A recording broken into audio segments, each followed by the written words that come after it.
Don't worry, Dad. We'll find a way to bring you into the modern world, whether you like it or not. Those were the last words my son Caleb spoke before walking out of my home with his wife Brenda, leaving behind blueprints for a condominium complex they wanted to build on my land. At 73, I had spent 40 years as Denver's city planner, carefully mapping out a legacy in my archive room filled with decades of meticulous work. They saw me as a confused old man clinging to worthless papers and an outdated house. They had no idea I was actually sitting on legal documents that could destroy their entire scheme. What they didn't know was that I had been quietly preparing something that would change everything, something that would turn their greed into their greatest nightmare. But first I needed to let them think they were winning. Before we continue, please subscribe to the channel and let us know where you're listening in the comments. The afternoon sun of late October cast long golden fingers across the surface of the great oak table that dominated the archive room. Outside, the aspens of the Denver suburbs were shedding their final leaves, a quiet surrender to the coming winter. But in here, time moved differently. It was measured not in seasons, but in decades of careful ink strokes on yellowing paper. The scent of aging parchment and cedarwood hung in the air, a perfume more comforting to me than any cologne. My fingers, steady despite 73 years of use, traced the faint blue line of a proposed transit corridor I had drawn in 1988. This room was my sanctuary, a library of a city's life, and I was its devoted keeper. Each map on the walls and in the climate-controlled flat files told a story. There was the sprawling blueprint of the 2095 airport expansion, the delicate zoning overlay for the historic Lodo district, the controversial but ultimately successful plan for the city's greenway system. They were more than just documents. They were the physical manifestation of a lifetime spent imagining a better, more logical future. I picked up a magnifying glass, its brass handle cool and heavy in my palm, and leaned in to examine a detail. The city was a living organism, and these maps were its anatomy, its circulatory system, its soul.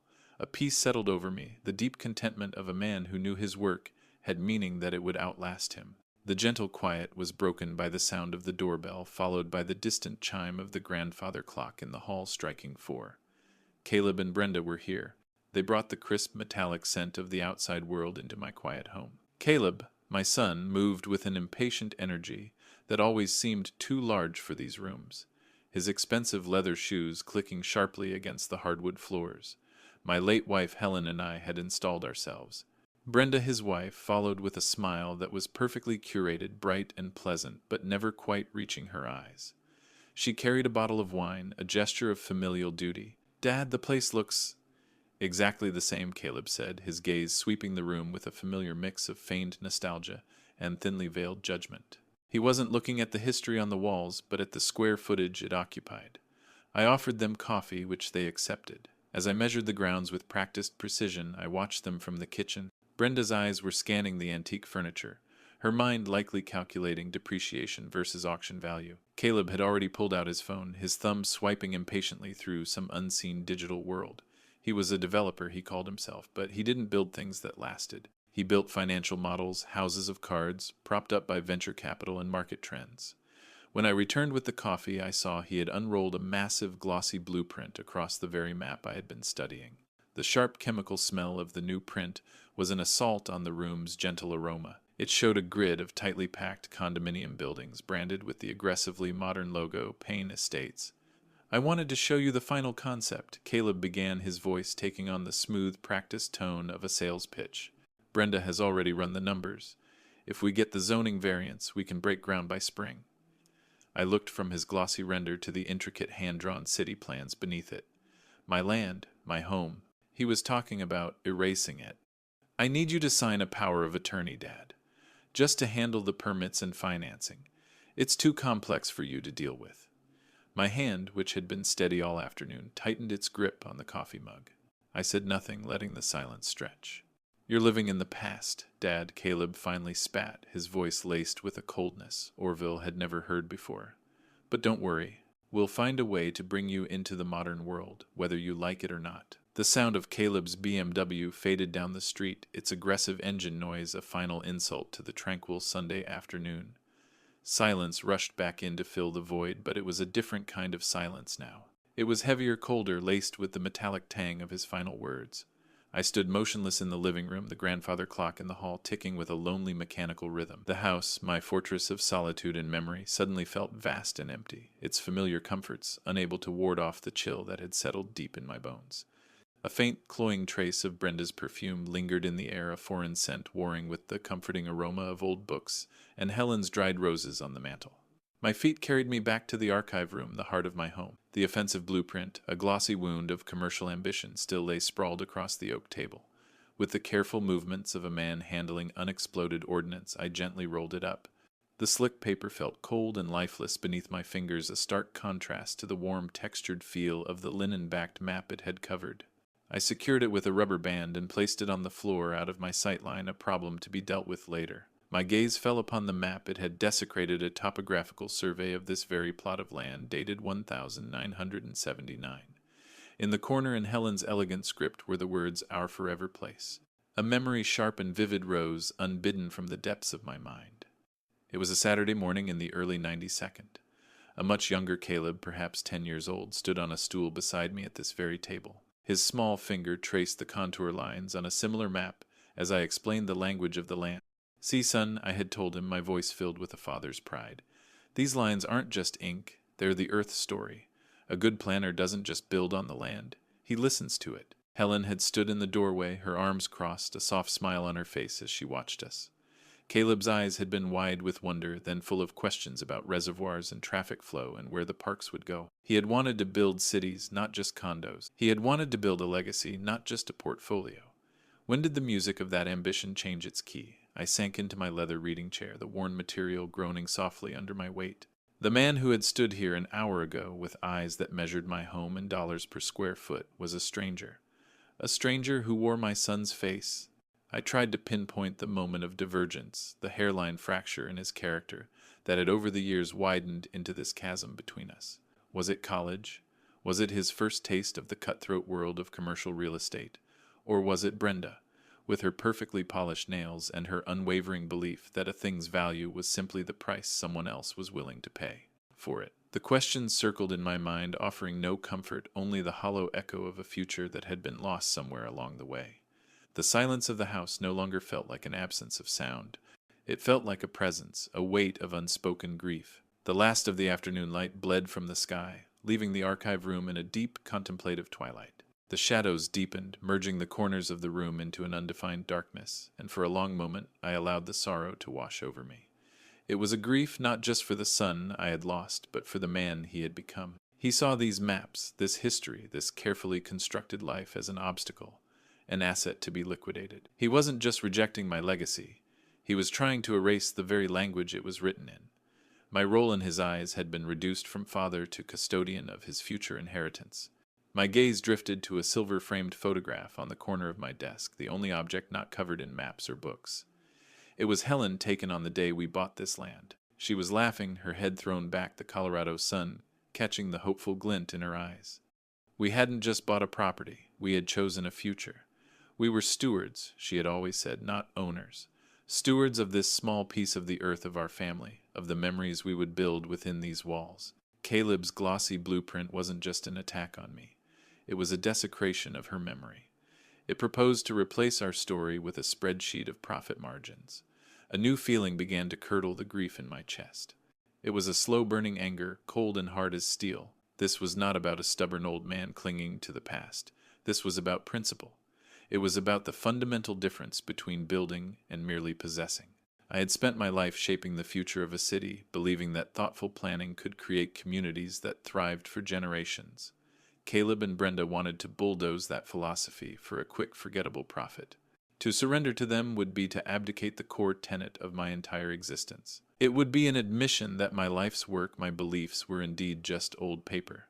I pushed myself up from the leather chair, my joints protesting, but my resolve firming with each inch I rose. The room no longer felt empty and sad. It felt like a command center. The maps on the walls were not relics, they were strategic assets. The knowledge in my head was not obsolete. It was ammunition. I walked over to the great oak table and ran my hand over the 1979 survey over Helen's handwriting. This was not a negotiation. It was a defense. A defense of my home, of my wife's memory, and of my own dignity. I switched on the green banker's lamp on my desk, flooding the surface with a clear, determined light. The time for sorrow was over. The time for mourning a relationship that no longer existed had passed. He picked up the phone and dialed his lawyer. It was time to stop remembering the past and start planning the future. The call came 3 days later on a Wednesday evening, just as I was finishing a solitary dinner of soup and bread. The caller ID flashed Caleb's name, and for a half-second my heart gave a foolish little lurch of hope before my mind took control again. I let it ring 3 more times, a small act of control, before answering. "Hello, Caleb. Dad. Hi. Listen, I wanted to apologize." The voice on the other end was stripped of the cold arrogance from Sunday. In its place was a carefully constructed tone of contrition. It was the voice he used with building inspectors and city council members, smooth, reasonable, and utterly false. I was out of line. Completely. "Brenda and I we're worried about you. That's all this is about." I remained silent, listening to the static on the line. Worry was a convenient word, a soft blanket to throw over the sharp edges of greed. "I see," I finally said, my voice neutral. "We got off on the wrong foot." He pressed on the words, sounding rehearsed. "I don't want things to be like this between us. Please let us take you to dinner tomorrow night.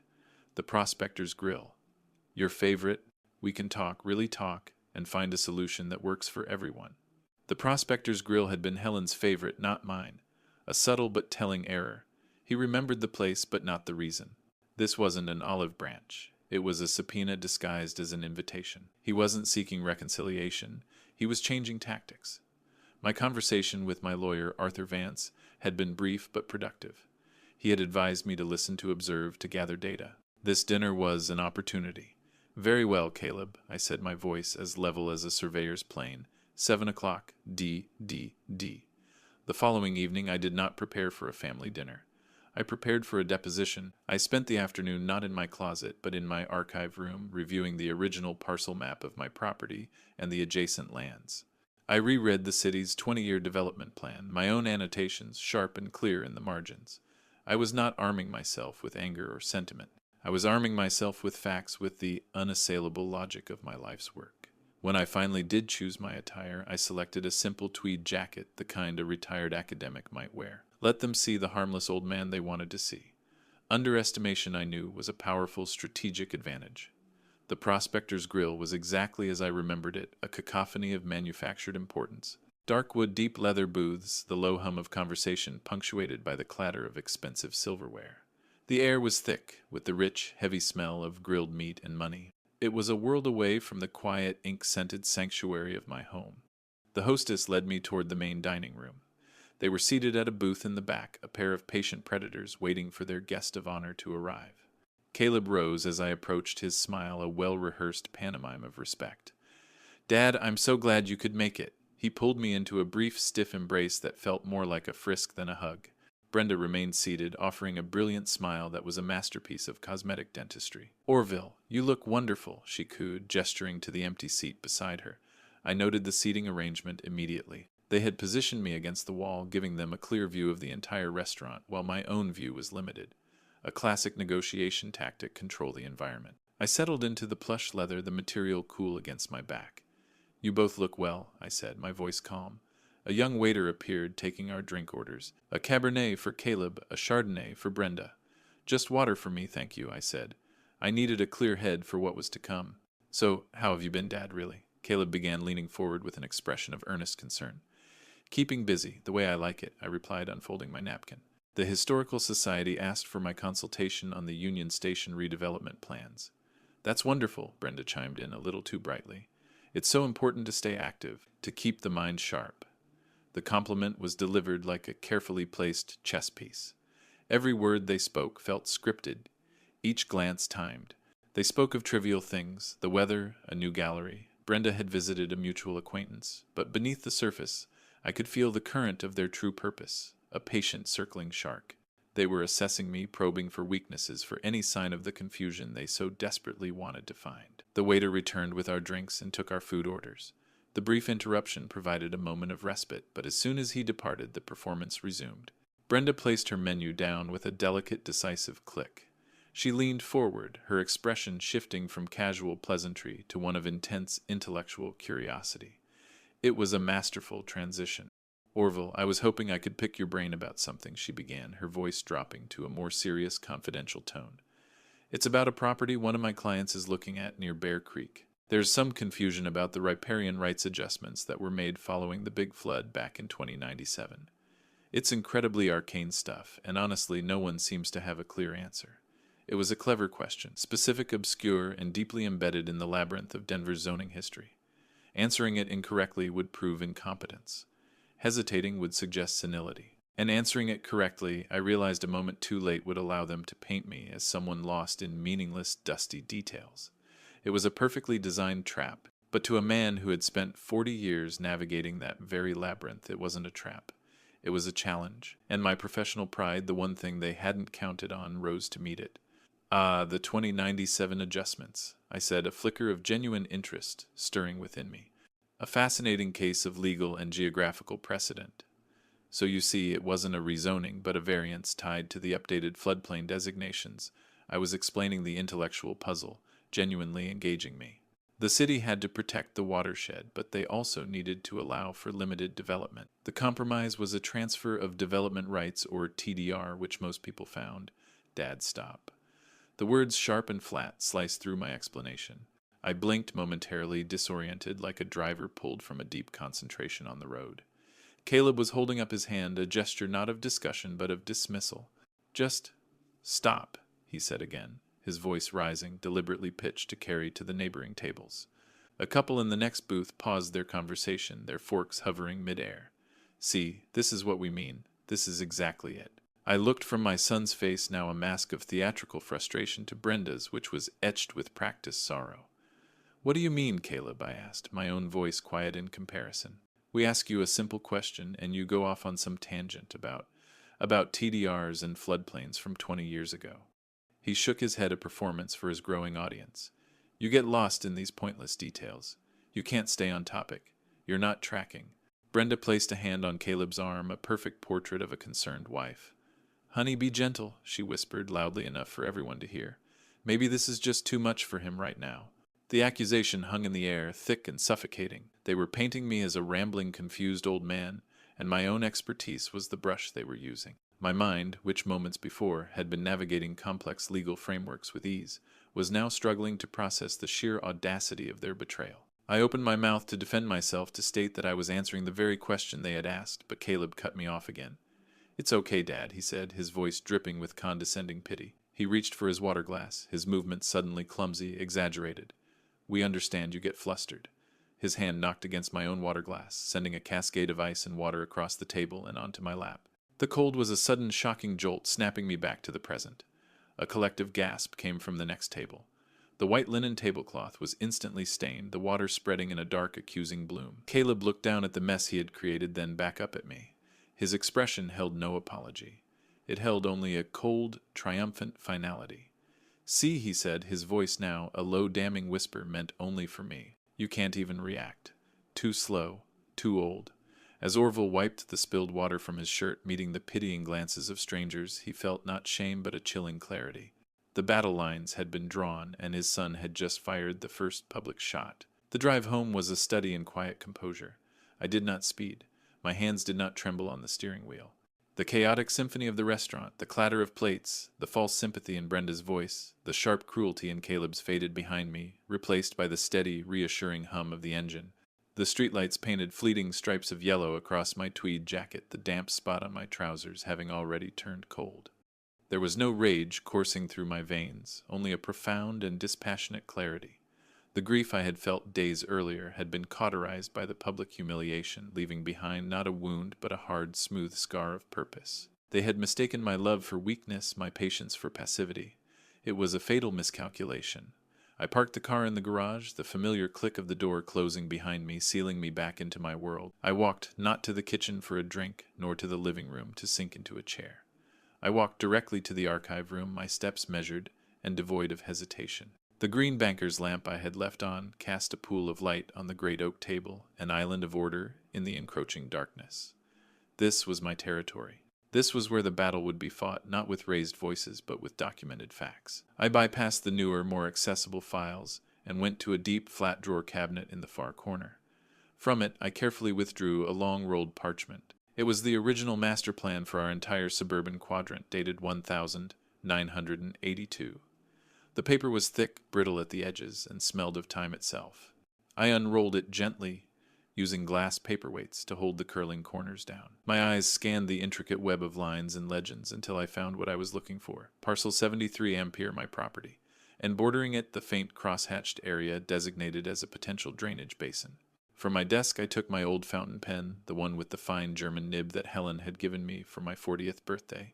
I unscrewed the cap, and with a steady hand, I drew a precise clean circle around a small block of text, buried in the legal notes. Section 4. Clause B, Conservation Easement and Setback Mandate.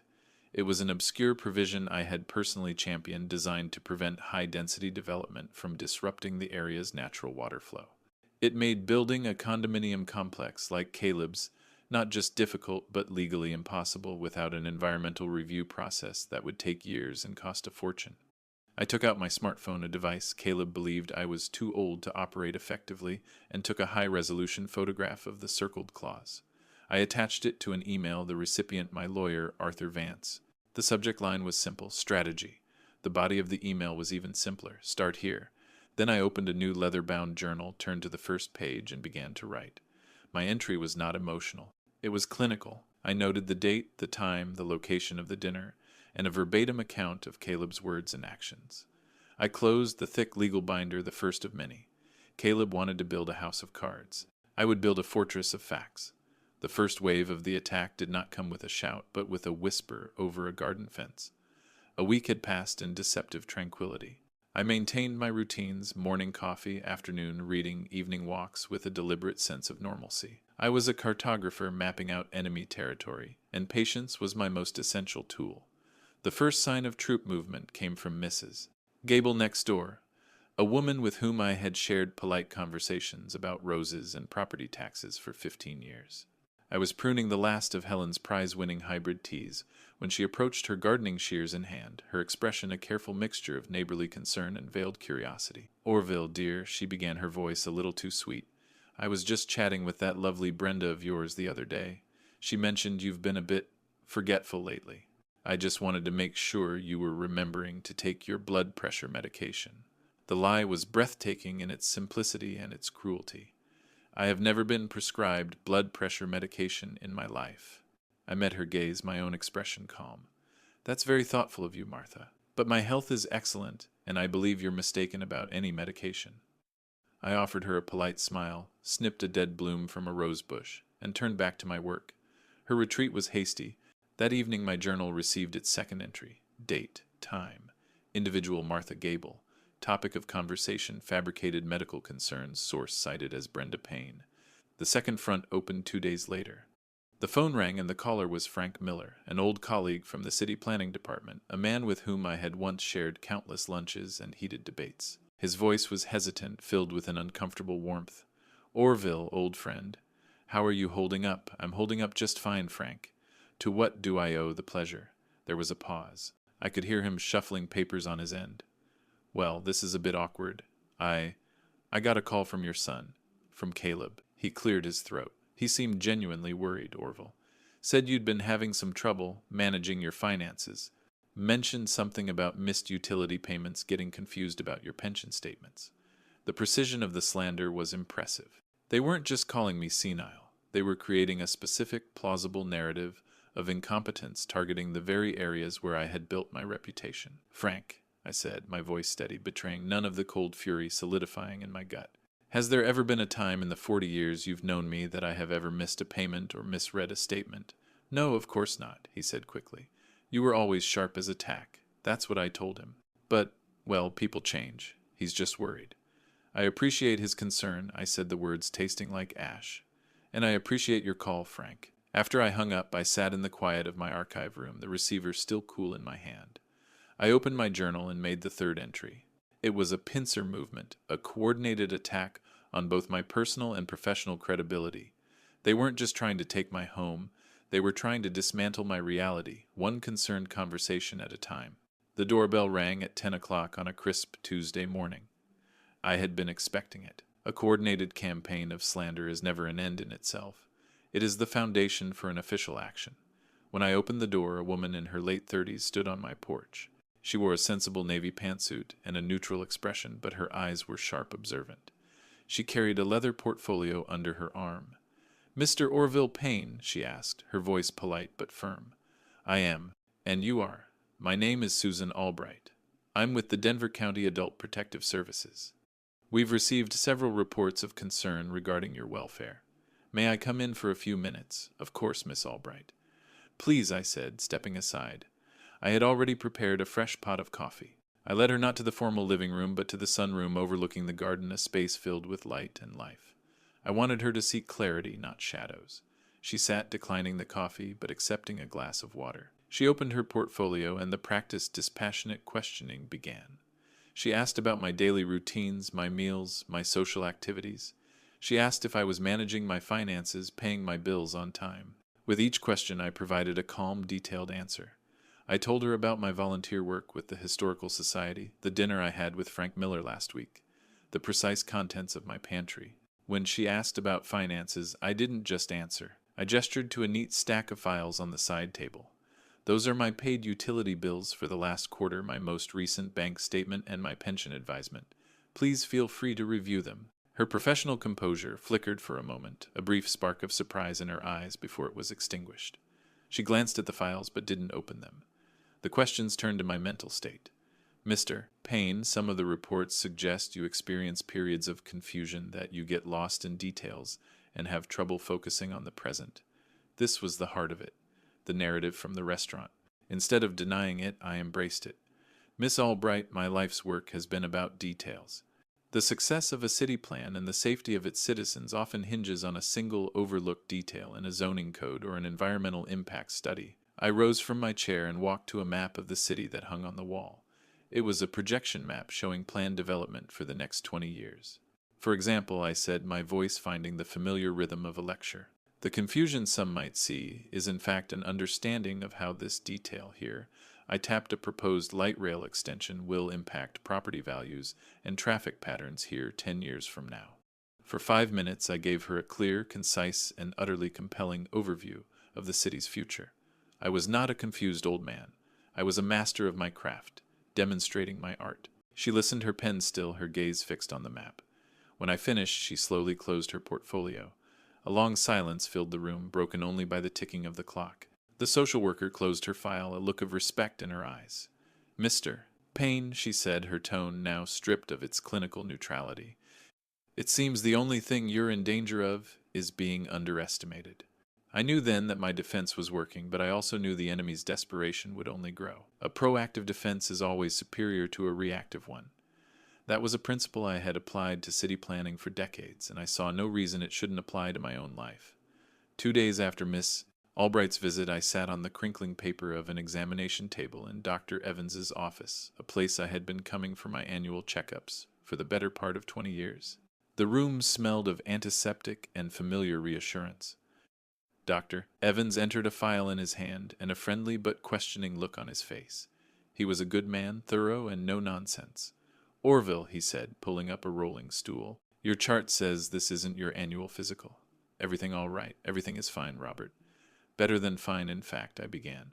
"However, I am here on a specific mission. There has been a family disagreement regarding my capacity to manage my own affairs. To that end, I require a comprehensive cognitive and physical evaluation. I need it documented officially." He leaned back, his brow furrowed. He had known Caleb since he was a teenager, complaining about football injuries. "Your capacity. Who is questioning your capacity?" "My son Caleb." Dr. Evans was silent for a moment, processing. "Caleb thinks you're confused." The question was laced with disbelief. "Orville, we had a 40-minute conversation about Civil War battlefield logistics at your last checkup. You're sharper than most of my patients half your age." "I appreciate that, Robert. But appreciation doesn't hold up in court. A documented medical evaluation, on the other hand, does." He nodded, his expression shifting from friendly concern to professional focus. "I understand. Let's be thorough then." For the next hour, he put me through a battery of tests that went far beyond the routine. He checked my reflexes, my heart, my lungs. Then came the cognitive assessment. He asked me to name the last 5 presidents in reverse order. He asked me to draw a clock face showing the time as 10 past 11. He gave me a list of 15 words and asked me to recall them 10 minutes later. I answered each question, performed each task, with the same calm precision I used to analyze a zoning proposal. When it was over, he sat at his desk, making detailed notes in my file.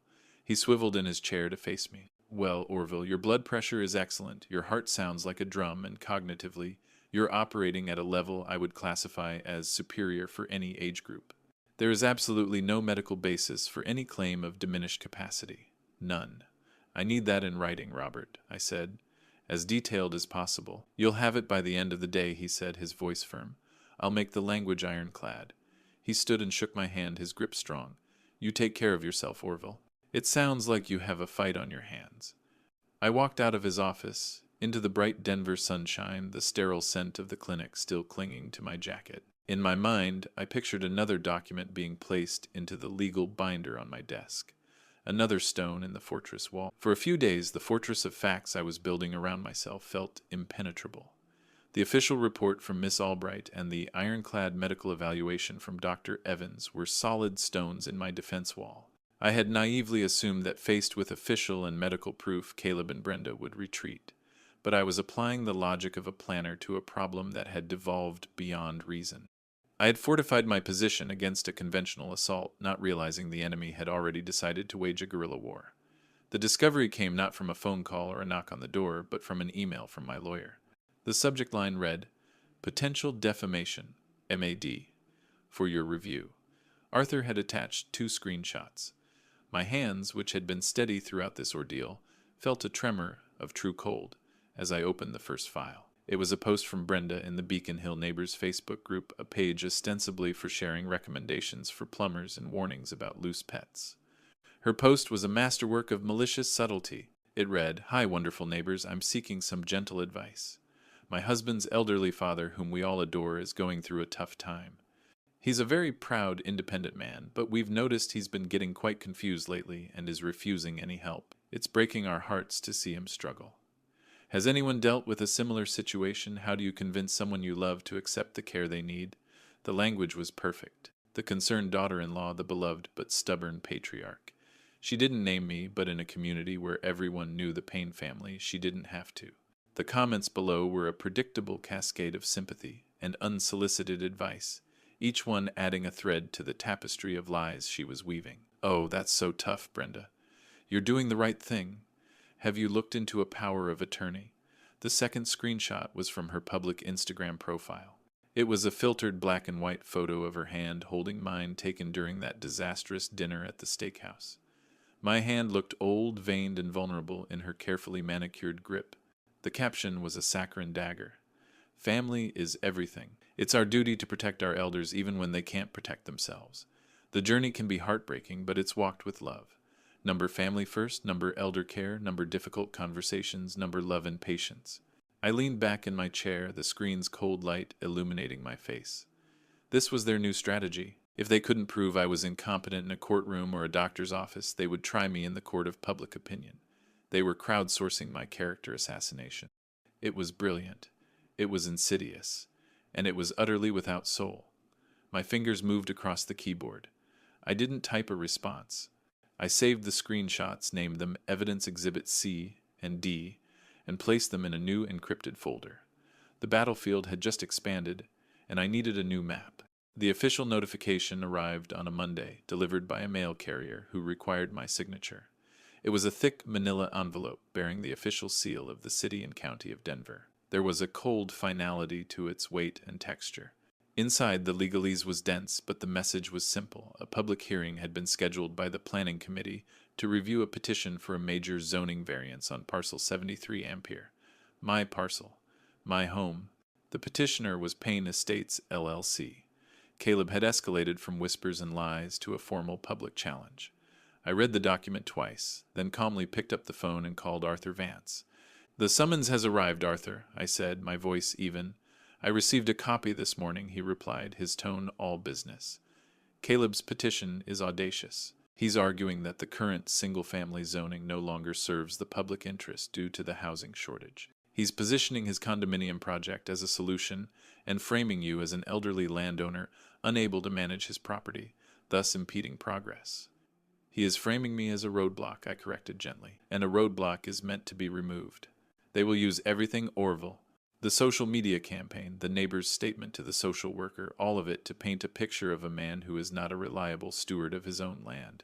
They will try to make this about your competence, not about the merits of the plan. I looked around my archive room at the walls lined with the logical, ordered history of the city. Let them, I said. They are building their case on shifting sand, on emotions and innuendo. I am building my case on bedrock. Arthur, I don't need you to defend my character at that hearing. I need you to ensure that when I speak I am not interrupted. There was a pause on the other end of the line, then a low chuckle. Consider it done, Orville. You just bring your maps. The evening before the hearing I did not pace or worry. I prepared. From the flat files I selected 3 specific documents. First, the 1982 Master Plan, the one with the Conservation Easement Clause. Second, the 2015 Citywide Green Space Initiative, which reaffirmed the environmental protections for that entire quadrant. And finally, a hydrological survey from 1998, detailing the very drainage basin that my property overlooked. These were not emotional pleas. They were immutable facts, a trinity of logic that could not be swayed by public relations or pity. I rolled them carefully into a cardboard tube, the kind architects use. It felt solid and substantial in my hand, like a staff of office. I was not going to City Hall as a father betrayed. I was going as a planner to deliver one last lesson on the consequences of ignoring the map. The City Hall hearing room was a familiar landscape to me, an arena of polished oak and solemn civic duty. I had spent countless hours of my life in this very space, presenting, defending, and shaping the future. But today I entered not as a planner, but as a citizen, a respondent. I took a seat in the back row, the cardboard tube containing my maps resting against my leg. Arthur Vance gave me a reassuring nod from the front. Across the aisle I saw Caleb and Brenda. They sat with their own lawyer, looking confident, whispering to each other behind manicured hands.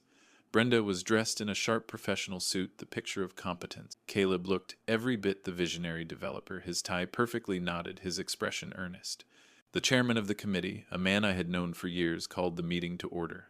When he announced the petition regarding parcel 73 Ampere, a low murmur went through the room. Caleb strode to the podium with a practiced confidence, a large presentation board tucked under his arm.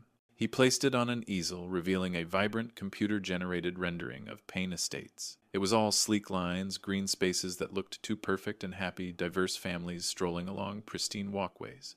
Mr. Chairman, members of the committee, Caleb began, his voice resonating with passion. I am here today to talk about progress. I'm here to talk about the future of Denver. Our city is facing an unprecedented housing crisis. Young families, the very lifeblood of our community, are being priced out. Payne Estates is a response to that crisis. It offers high-quality, medium-density housing in a prime location. He spoke eloquently using all the right buzzwords: sustainable development, community integration, smart growth. He was good. I had to admit that. He had learned the language, even if he didn't understand the grammar. Brenda stood briefly to present a binder of market analysis data, her voice crisp and authoritative as she spoke of demand and projected property tax revenues. Then the performance pivoted. Caleb's tone shifted from visionary to somber. But this project faces an obstacle, a personal one which pains me to discuss publicly. He paused, letting the drama build. The parcel in question is owned by my father, Orville Payne. He gestured toward me. All eyes in the room turned. My father is a great man, a legend in this city's planning history. But as happens to the best of us, time takes its toll. His connection to the land is now sentimental rather than practical. He is, with the greatest respect, unable to see the urgent needs of the present day, and his confusion is preventing a project that would benefit hundreds of families. He let the words hang in the air. Sentimental. Confusion. He had successfully planted the seeds of doubt, framing the entire debate not as a matter of zoning law, but as a sad family drama about an old man out of touch with reality. He had laid his trap perfectly. The chairman looked at me with an expression of sympathy. I simply held his gaze, my face revealing nothing, my hand resting calmly on the tube of maps at my side. The chairman cleared his throat, the sound amplified by the microphone. Mr. Orville Payne, you have the floor. I rose, my movements deliberate. I did not hurry. I walked to the podium, the heavy cardboard tube in my hand. The room was silent, a thick, expectant quiet. I placed the tube on the podium, my back to my son, and addressed the committee. I did not look at Caleb. I did not acknowledge the personal nature of his attack. I was not a father here. I was a planner. Mr. Chairman, members of the committee, I began, my voice steady, carrying easily across the room without the need for amplification. My son has spoken eloquently about the future. I am here to speak about the foundation upon which any future must be built, the plan. I twisted the cap off the tube and carefully slid out the first rolled parchment. It was the 1982 master plan. I unrolled it across the wide wooden surface of the podium, the old paper making a soft, authoritative rustle. It was a sound of history, a sound of substance. It was the complete opposite of the slick, silent digital presentation Caleb had shown. The map was covered in my own annotations, faded notes in the margins, calculations, and revisions. It was a working document, a living piece of history. My son is correct that the city needs housing. I continued, my finger tracing a line on the map. This master plan, which I had the honor of helping to create, accounted for that.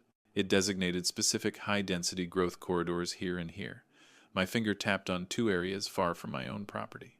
It did so while protecting vital environmental features. My son's proposal ignores this entirely. My gaze lifted to meet the chairman's return. He speaks of my land as an obstacle. He calls my connection to it sentimental. He fails to mention that its zoning is not sentimental, it is strategic. My finger moved to the crosshatched section I had circled in my office days before. This is parcel 73 Ampere, and this, I tapped the text beside it, is section 4, clause B, conservation easement and setback mandate. It is not a suggestion. It is the law. It was written into the city's foundational code to prevent the very kind of reckless, high-impact development being proposed today, as it would critically endanger the Bear Creek watershed. A ripple of understanding went through the committee members. They leaned forward, looking not at me, but at the undeniable black and white text on the map. Caleb's entire argument, the argument about progress in housing, was built on a foundation that was legally unsound. He had forgotten the first rule I had ever taught him: know the terrain. I let the weight of that fact settle in the room. Then I reached for the tube again. That gentleman is from the 1982 plan. Now, shall we move on to the 2015 citywide green space initiative? I did not wait for their shock to subside. I calmly rolled up the 1982 plan and slid the second map onto the podium, the 2015 green space initiative. Its colors were brighter, its lines printed by a modern plotter, but its message was the same, only stronger. Lest we believe that foundational principles have become outdated, I said, addressing the committee. This initiative, passed unanimously by your predecessors, reaffirms the protected status of the entire Bear Creek corridor, not as a suggestion, but as a binding 20-year municipal commitment. I tapped the document. We are currently in year 9. Across the room, I could see the color draining from Caleb's face. His lawyer was whispering urgently in his ear, but my son wasn't listening. He was staring at the map, at the undeniable truth of it. Brenda had her phone out, her fingers frozen over the screen, the architect of a public relations campaign that had just collided with the concrete wall of public record. But the petitioner's most critical oversight, I continued, my voice even, is not in what is forbidden on this land, but in what has already been planned for it. I unrolled the final document, the hydrological survey, and laid it beside the green space map. This land was never meant to remain empty. For the last 5 years, I have been in quiet consultation with the Parks Department and the Denver Public Library Foundation. A wave of murmurs swept the room. The chairman leaned forward, his expression now one of intense focus. The petitioner speaks of a housing crisis. I said, my voice rising with a controlled passion I had not allowed myself until now. But our city also faces a crisis of community, of public space. That is why, upon my passing, my entire parcel is to be donated to the city. It is the designated site for the new Helen Payne Memorial Library and the North Denver Community Park. The room erupted. The chairman hammered his gavel, calling for order. Caleb had slumped in his chair, a man hollowed out, his ambition reduced to ashes. Brenda looked at him with an expression of pure, unadulterated fury, the look of a co-conspirator whose partner had just led them off a cliff. The chairman did not need to call for a vote. Mr. Payne, he said, his voice resonating with finality, this committee has seen proposals built on flawed premises before, but this is extraordinary. The petition for a zoning variance on parcel 73 Ampere is hereby denied, unequivocally. As the gavel fell, decisively rejecting the proposal, I didn't look at my son. I looked at the grand map of the city on the wall, the city I had spent my life shaping, and knew I had saved one last vital piece of it. I methodically rolled up my maps, slid them back into their tube, and walked out of the hearing room, leaving the wreckage of my son's ambition behind me. The phone rang as I reached the marble rotunda. It was Brenda, but the voice on the other end wasn't my daughter-in-law's Brenda. It was her lawyer's, and the word divorce hung in the air like the dust of a demolished building. 6 months can feel like a lifetime. The spring that followed that harsh autumn felt like a rebirth, not just for the land, but for me. I stood on the porch of my home, a mug of coffee warming my hands, and looked out not at an empty field, but at the beginnings of a promise. The bright yellow of bulldozers and the purposeful movement of surveyors had replaced the quiet stillness. But this was not the destructive progress my son had envisioned. This was the careful, methodical work of creation. The groundbreaking for the Helen Payne Memorial Library had taken place a month ago, and the foundations were already being laid. My house, once the target of a hostile takeover, now served as the unofficial headquarters for the project manager and the lead architect. My archive room was no longer a defensive fortress, but a collaborative workspace. Young, bright-eyed planners would come in their laptops full of digital models and ask for my opinion on the old paper maps. They treated my knowledge not as a relic, but as a resource. I was no longer an obstacle to the future. I was a bridge to it. I had not sold my land. I had gifted it piece by piece to the trust that oversaw the park and library, retaining the right to live in my home for the rest of my days. My legacy, I had come to understand, was not something to be hoarded and protected, but something to be given away, to be planted in the community so it could grow into something far larger than myself. The city council had given me the honorary title of senior planning advisor for the project, a role I cherished. It gave my days a new rhythm, a new purpose. Of Caleb I heard little. The divorce had been swift and acrimonious. Brenda, I was told, had moved to the coast. Caleb's company had folded his reputation in Denver's development community, shattered not by malice, but by the simple, unwavering weight of public record. He had tried to build a career on shortcuts, and had discovered that in the world of planning the only thing shortcuts lead to is a dead end. I had not reached out to him. The chasm between us was not something that could be bridged with a simple phone call. It required a change in him that I could not force. I had to release him to his own future, whatever that might be. A young woman in a hard hat, the lead architect, waved to me from the construction site. I waved back, a genuine smile spreading across my face. The scent of freshly turned earth and blooming lilac bushes filled the morning air. The sound of construction, once a threat, was now a symphony of progress. I was no longer a lonely custodian of the past. I was a steward of the future, a future Helen would have loved. And in that realization, I found a peace deeper and more profound than any I had ever known. I took a final sip of my coffee, the warmth spreading through my chest, mirroring the warmth of the spring morning. A legacy, I mused, is not a static object you leave behind like a statue in a park. It is a living thing.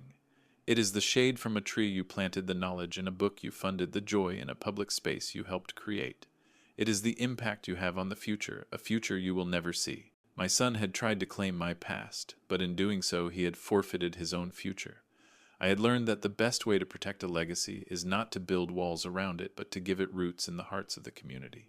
Thank you for joining me on Orville's incredible journey. Stories like his remind us that wisdom and integrity are the most powerful tools we possess. If you like this story, please like this video, subscribe to the channel, and share your impressions of this story in the comments. To listen to the next story, click on the box on the left. Thank you for watching.